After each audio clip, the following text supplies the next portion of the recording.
Bidii ni kufanya kitu pasipo kutegemea msukumo wa nje.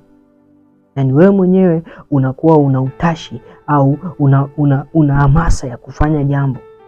Amina. Na maana ya pili ni kufanya kitu mpaka uone kile ulichokitarajia kinapatikana.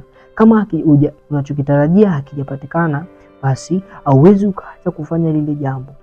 Bwana Yesu asifiwe. Bidii ni kufanya kitu pasipo kukata tamaa. Hii maana hii hapa na maana ya pili zinataka kushawishiana, lakini kwa maana hii nataka niongelee kwa nini bidii ni kufanya kitu pasipo kukata tamaa. Kuna wakati unafanya jambo mara ya kwanza hauoni, mara ya pili hauoni, na mara ya tatu hauoni, mara ya nne unaanza kupunguza nguvu, mara ya tano unaanza kuona uzito, na mara ya sita unaanza kuenda ukidrop down. Yani kadri unavyozungumzia jambo lile lile kila mara kuliwaza